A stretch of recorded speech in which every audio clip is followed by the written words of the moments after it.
செல்வி கந்துக்காரி வந்துட்டா செல்வி. செல்வி காசு என்னாச்சு? அக்கா 2 நாமத்திலும் பொறுத்துக்கா கேட்டிருக்கேன், வாங்கி கொடுத்துறேன். அந்த குடிகார புருஷனை அப்படி வட்டிக்கு வாங்கி அப்படி நீ காப்பாத்தாட்டி என்ன?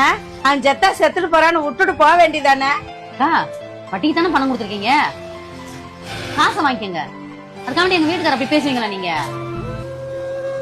குடியா இருந்தாலும் ஏன் புருஷன் 1000 குடியா இருந்தாலும் ஒரு புருஷன் வீட்டுல இருக்கணுக்கா. ஒரு ஆம்பளை வீட்டுல இல்லன்னா அந்த பொம்பளை எப்படிலாம் பேசுவாங்க தெரியுமில்லக்கா?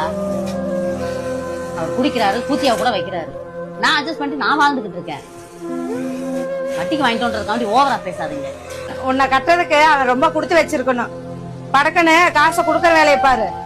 உங்களுக்கு காசு 2 நாளா நான் கொடுத்துறேன், சரியா? கிளம்புங்க.